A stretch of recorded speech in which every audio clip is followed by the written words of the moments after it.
नमस्कार, मी प्रतिभा चंद्रन आणि तुम्ही बघत आहात नवराष्ट्राचा विशेष कार्यक्रम centre point with doctor Uday Nirgudkar.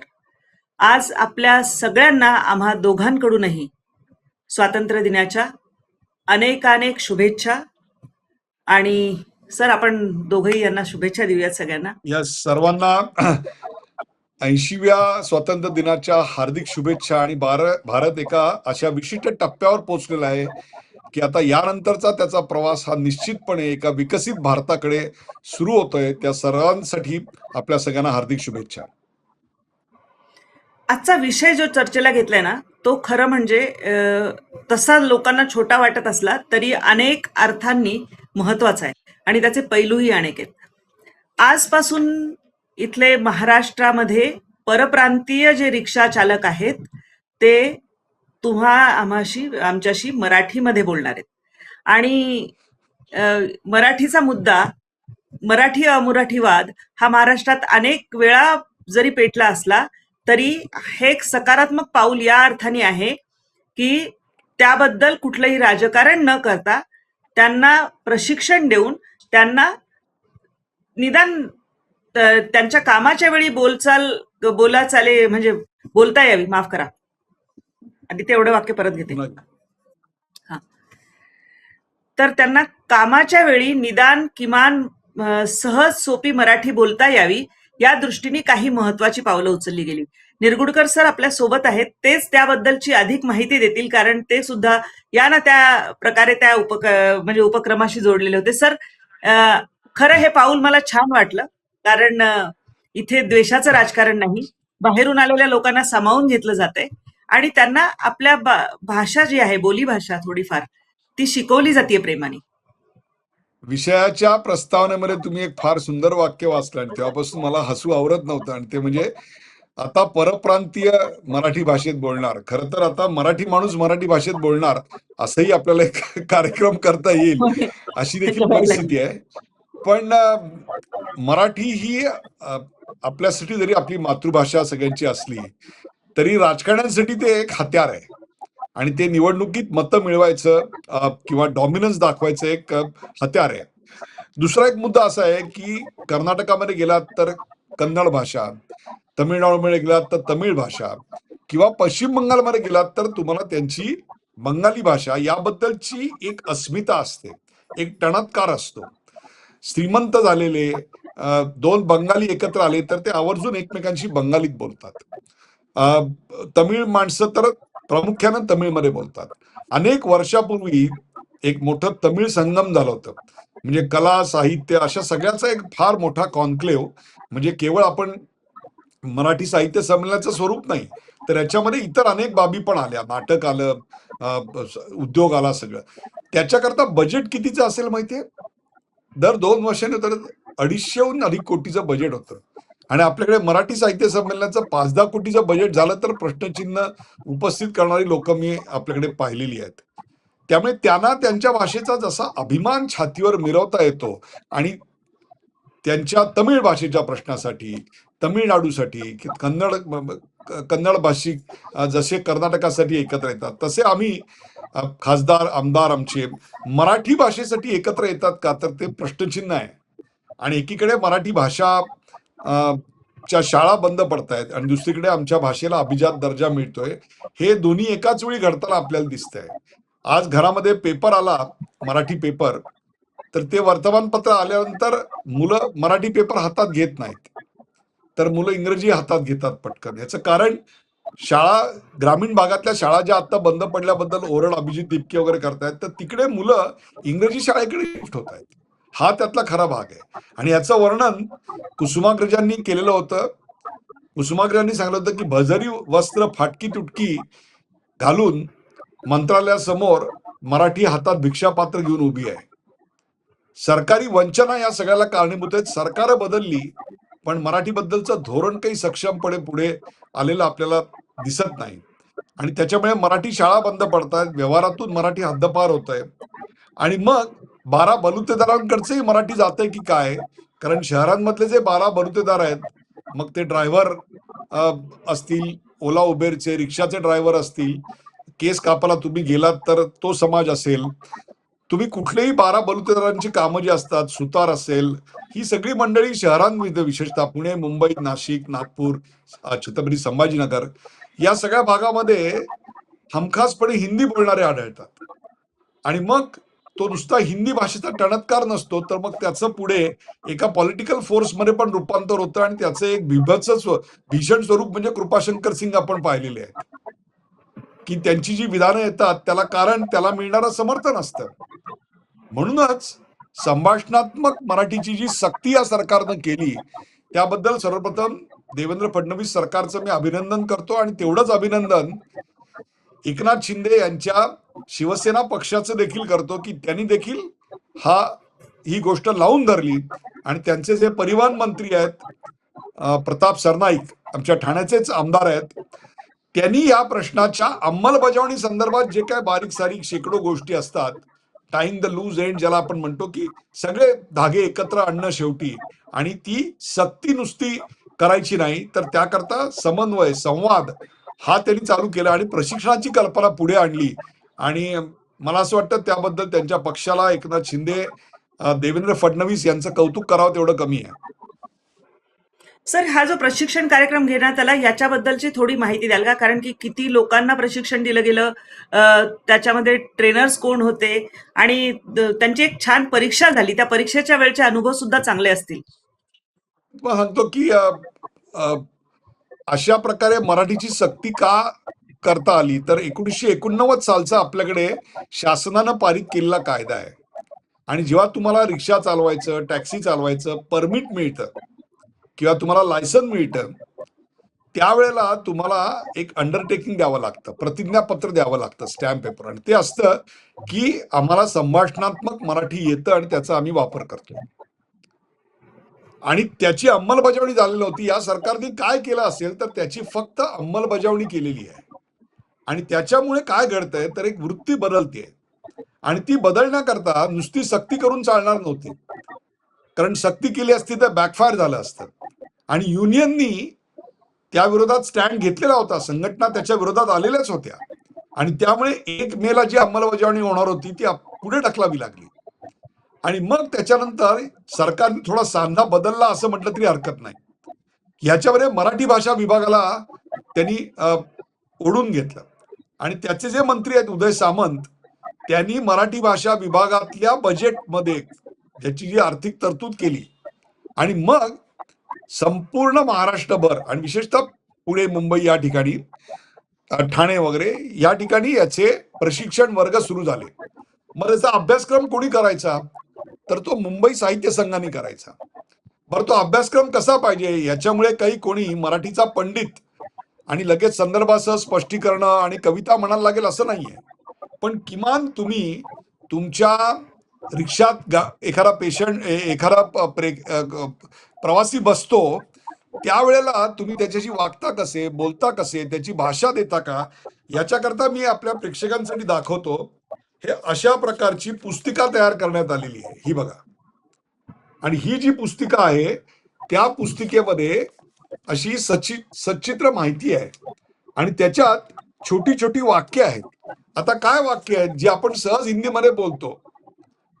मुझे जाना है, मला येथे जायचे आहे, कृपया मीटर चालू करा, कृपया मीटर चालू कीजिए, याचं ते रूपांतर आहे. असे जे रिक्षा संवादाचे सगळ्या गोष्टी आहेत त्या याच्यामध्ये तयार केल्या. आणि त्याचा 4 तासाचा अभ्यासक्रम, 4 तासाच्या अभ्यासक्रमात 16 वाक्य त्यांना अगदी सक्षमरित्या बोलता येतील.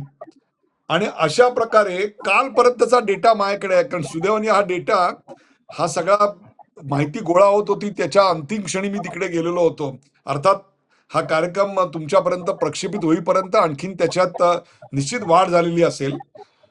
परंतु तो जो आकडा आहे तो 2072 बॅचेस झाल्या. आणि त्या 2072 बॅचेस 4 तासाच्या जर आपण पाहिल्या तर साधारणतः 8228 अशा स्वरूपाचं ट्रेनिंग इकडे झालेलं आहे. 50-50च्या बॅचेस होत्या. आणि हे सक्तीचं आहे याची जाणीव का झाली, तर हे सर्टिफिकेट तुमच्याकडे नसेल तर तुमचं लायसन्स आणि परमिट आता रिन्यू होणार नाही याची जाणीव झाली, त्यावेळेला लोक यायला लागली. आतापर्यंत 1,66,000 अर्ज आले आणि काल दुपारी अशाच एका प्रशिक्षण आणि नंतर परीक्षा होती, त्या परीक्षेच्या आधी त्या संपूर्ण रिक्षा चालकांशी, टॅक्सी ड्रायव्हरशी संवाद साधायची संधी मला मिळाली. आणि त्यावेळेला असं लक्षात आलं की तिकडे आरटीओ, त्याचे अधिकारी आणि काही साहित्य अशी माणसं अपॉइंट केलेली होती, ते परीक्षक म्हणून तिकडे आलेले होते. आणि ही सगळी यंत्रणा राबवण्याकरता संपूर्ण महाराष्ट्रभर आपल्या प्रेक्षकांना कळावं म्हणून मी सांगतोय, कोकण मराठी साहित्य परिषद आणि त्याचे कार्यकारी अध्यक्ष प्राध्यापक प्रदीप ढवळ यांनी प्रचंड मेहनत घेतली. त्यांचा फोटो सुद्धा तुम्हाला मध्ये मध्ये आपल्या या सगळ्या याच्यामध्ये येतोय.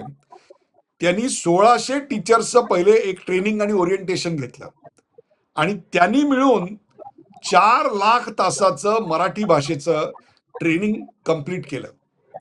आता या जेव्हा मी रिक्षा चालकांशी बोललो त्यावेळेला मला त्यांनी एक तक्रार सांगितली आणि ती मला जास्त महत्वाची वाटते, की आम्ही मराठीत बोलू, पण कृपा करून तुमच्या कार्यक्रमातून मराठी माणसांना आमच्याशी मराठीत संवाद साधायला सांगा, आम्हाला आवडेल त्यांच्याशी मराठी बोलणं. हा एक सकारात्मक बदल, हा मला असं वाटतं प्रदीप ढवळ यांच्या प्रयत्नातून झालेल्या या प्रचंड मोठ्या अशा प्रशिक्षण अभियानाच्या शेवटी आपल्याला हा एक सांस्कृतिक बदल पाहायला मिळतो. आणि ही एक महत्वाची गोष्ट आहे. विचार करा तुम्ही, 4 लाख तासाचं ट्रेनिंग, 1,600 टीचर्स, 145 ठिकाणी हे ट्रेनिंग झालेलं आहे. आणि कोकण मराठी साहित्य परिषदेचे जवळपास सर्व साहित्यिक आणि त्याचे कार्यकर्ते याच्यामध्ये सहभागी झाले, म्हणून इतक्या कमी वेळात हा उपक्रम यशस्वी होऊ शकला. जर अशा प्रकारचं प्रशिक्षण नसतं तर हा संपूर्ण योजनाच बारगळली असती. पण त्याचा पाठपुरावा केला, त्याचे 2 मानकरी निश्चित आहेत, एक तर उदय सामंत आणि दुसरे प्रताप सरनाईक. पण त्याची अंमलबजावणी करायचं श्रेय प्रदीप ढवळ यांना नक्की द्यावं लागेल. अगदी बरोबर आहे. ही महत्वाची नावं आहेत की ज्यांनी या एकंदरच उपक्रमाला आकार दिला आणि त्याला प्रत्यक्षात आणलं. कारण मराठीच्या मुद्द्यावर मराठ्या लावा, मराठी बोला यासाठी तोडफोड करणं ही गोष्ट सोपी आहे. मराठीचे आम्हीच ठेकेदार आहोत अशा सतत आव आणणं ही गोष्ट सोपी आहे. पण हा सूक्ष्म बदल घडवून आणणं ही गोष्ट जास्त कठीण आहे आणि ती केली इतक्या सहजपणाने त्याचं सर आपल्याला प्रत्युत्तर येईल. कारण आपण जेव्हा बोलायला या विषयावर सुरुवात केली त्यानंतर मी आवर्जून प्रत्येक म्हणजे टॅक्सी चालकाचा किंवा रिक्षा चालकाचा फोन आला तर त्याच्याशी मराठीत बोलते आणि मग तो मराठीत उत्तर द्यायला लागतो. आपदा हे अंगवळणी पडायला लागणार आहे, कारण की आपण अगदी सहज पटकन म्हणजे दुसऱ्या कुठल्या भाषेचा द्वेष नव्हे, परंतु सहज आपण त्या भाषेत जाऊन बोलतो. म्हणजे इथे जर तमिळ रिक्षा चालक असते प्रामुख्याने जास्तीचे, तर आपण मराठी माणसं थोडंसं तमिळ शिकून त्यांच्याशी तमिळमध्येही बोललो असतो, पण आपल्या भाषेचा आग्रह धरला नसता. तुम्हाला मी सांगतो, 25-25 वर्ष, 30-30 वर्ष एखाद्या भूमीत राहायचं आणि त्या भूमीच्या भाषेचा, संस्कृतीचा अनादर करायचा आणि तिकडे आपल्या संख्याबळाच्या आधारावर काही एक राजकीय ताकद निर्माण करायची, याच्यामुळे समन्वय नाही, संघर्ष होणार आहे. तुम्ही फ्रान्समध्ये गेलात, कुठल्या दुकानात गेलात, टॅक्सीमध्ये बसलात, तर असं नाही की त्या व्यक्तीला इंग्लिश येत नसतं, पण ते तुम्हाला आग्रह धरतात की तुम्ही फ्रेंचमध्ये बोला, फ्रेंचमध्ये संवाद करा. आणि मग तुम्हाला त्या 4-8 दिवसात जे काही तुम्ही ट्रॅव्हल बरोबर तिकडे गेला असाल, ते 4-8 दिवसात तुम्हाला जी 16 वाक्य याच्यात शिकवली जाणार आहेत ना, ती 16 वाक्य तुम्ही सहजपणे तिकडे बोलू शकता, एवढी तुम्ही त्याच्यामध्ये प्रवीणता मिळवता. पण इकडे मी बघतो अनेक सिने नट आहेत, 25-25, 30-30 वर्ष इथे राहतात, संपत्ती मिळवतात आणि मराठी भाषा येत नाही हे अभिमानाने सांगतात. हे लांछन आहे, तुम्हाला मी सांगतो. आणि त्याच्याकरता म्हणून मला असं वाटतं हा एक सिग्नल आहे, ही एक सुरुवात आहे. याचा अर्थ इतर अनेक रिक्षा चालकांबद्दलच्या तक्रारी कमी आहेत का, तर अजिबात नाही, भरपूर आहेत तक्रारी. कारण लगेच ट्रोलिंगमध्ये खाली येईल की शॉर्ट डिस्टन्ससाठी, कमी अंतरासाठी रिक्षावाले यायला तयार होत नाहीत किंवा भाडं जास्त आकारतात. मीटरप्रमाणे चालत नाहीत किंवा रस्त्यावर थुंकतात, बेकायदेशीर असे अनेक परवाने नसलेले रिक्षा चालक आहेत. या गोष्टी आहेत, त्या मी अमान्य करतच नाही आणि त्याविषयी आपण बोलतच राहू. पण आज किमान या माणसांपर्यंत मराठीचा आग्रह पोचला आणि तो एका सरकारी प्रयत्नांनी आणि एका राजकीय पक्षाच्या आग्रहाने पोचला, याला विशेष महत्व आहे. आणि गंमत म्हणजे अनेक ठिकाणी तुम्हाला मी सांगतो, याच्यामध्ये भारतीय जनता पक्ष आणि शिवसेना दोघांनी एकत्र येऊन सुद्धा प्रशिक्षण अनेक ठिकाणी घेतलेली आहे. काही काही ठिकाणी आरटीओच्या ऑफिसमध्ये जागा नव्हती शिकवायला. आता हे जे तुम्ही बघताय हे ठाण्याचं आनंद विश्व गुरुकुल आहे. अशा प्रकारे जिथे फॅसिलिटी नव्हती तिकडे एनजीओज पुढे आल्या आणि त्यांनी आपल्या जागा स्वतःहून दिल्या. भारतीय जनता पक्षाच्या कार्यकर्त्यांनी अनेकदा त्याच्यामध्ये मदत घेतलेली आहे. त्यामुळे सरकारच्या पूर्ण सहयोगाने हा उपक्रम मला असं वाटतं तडीला जातोय. आता जबाबदारी आपली आहे की आपण मराठीत बोललं पाहिजे. हा सगळा जो उपक्रम राबवला गेला तर आपण बघितलं की आतापर्यंत मराठी मताचे ठेकेदार आम्हीच आहोत किंवा मराठी माणसाचे ठेकेदार आम्हीच आहोत असा एक ठाकरे कुटुंबानी आणि शिवसेना मनसे यांनी एक नेहमी भूमिका घेतलेली होती. परंतु त्यावर ही कृती करण्याची जेव्हा वेळ आली तेव्हा एकनाथ शिंदे यांच्या पक्षाने ही कृती केलेली आहे. तुम्हाला काय वाटतं याचा राजकीय कसा फायदा त्यांना होऊ शकतो किंवा राजकीय त्याचे परिणाम काय होऊ शकतात? मी मगाशी सांगितलं सुरुवातीला की आपल्याकडे मराठी केवळ भाषा नाही तर ते राजकारणाचं हत्यार आहे. परंतु आता पुढची 3 वर्ष 2 वर्ष काही 2.5 वर्ष निवडणुका नाही आहेत. त्यामुळे लगेच एखादी निवडणूक असती तर त्याच्यामध्ये त्याचा काहीतरी आपल्याला परिणाम दिसून आला असता. त्याच्या पलीकडे जाऊन केवळ प्रशिक्षण केलं म्हणून याचा राजकीय फायदा मिळेल का, तर याचं उत्तर हो आणि नाही असं दोन्ही आहे. याचं कारण परप्रांतीयांमध्ये एकनाथ शिंदे यांच्या शिवसेनेबद्दलचं एक सकारात्मक वातावरण निर्माण व्हायला याच्यातनं मदत होईल. आणि हे नकारात्मक वातावरण जेवढं चटकन होतं त्यापेक्षा सकारात्मक वातावरण जास्त दीर्घकाळ चालतं. दुसरी गोष्ट अशी आहे की या उपक्रमाला उद्धव बाळासाहेब ठाकरे हा पक्ष विरोध तरी कसा करणार किंवा मनसे विरोध तरी काय, याच्यावर काही खळखटाक करता येणार नाहीये. त्यामुळे निश्चितच या प्रशिक्षणामुळे एक ट्रम्प कार्ड ज्याला आपण म्हणतो ना, ते एक ट्रम्प कार्ड, हुकमाचा पत्ता, तुर्क पत्ता हिंदीमध्ये म्हणतात, तर तुर्क पत्ता शिंदे यांच्या पक्षाने निश्चित काढलेला आहे आणि प्रचारामध्ये ते ही गोष्ट नक्कीच वाजवून सांगतील, यात काही शंका नाहीये. त्याच्यामुळे मतं मिळतील का वगैरे याला अजून 3 वर्षाचा काळ आहे. त्याच्यात बराच काय काय घडून जाऊ शकतं. अगदी बरोबर आहे. तर आजपासून तुम्ही सार्वजनिक स्थळी जेव्हा दुकानदार असेल, रिक्षा चालक असतील, टॅक्सी चालक असतील त्यांना भेटाल तेव्हा त्यांच्याशी आवर्जून मराठीत संवाद साधा, कारण त्यांना ते प्रशिक्षण दिलं गेलेलं आहे आणि त्यांचा परवाना जेव्हा त्याचं नूतनीकरण होणार आहे त्यावेळी त्यांना हे प्रशिक्षण पूर्ण केल्याचं जे प्रमाणपत्र त्यांना देण्यात आलेलं आहे ते दाखवावं लागणार आहे. त्यानंतरच परवाना त्यांचा नव्याने त्यांना पुन्हा दिला जाणार आहे. त्यामुळे मराठीचा आग्रह धरण्याची ही जी एक छोटी सुरुवात झालेली आहे त्यामध्ये आपण सगळेजण अगदी मनापासून सहभागी होऊया असं आवाहन करत आणि तुमची मतं अर्थातच कमेंट बॉक्समध्ये कळवा असं तुम्हाला सुचवत मी आणि निरगुडकर सर आजच्या या कार्यक्रमात आपली रजा घेतो. धन्यवाद.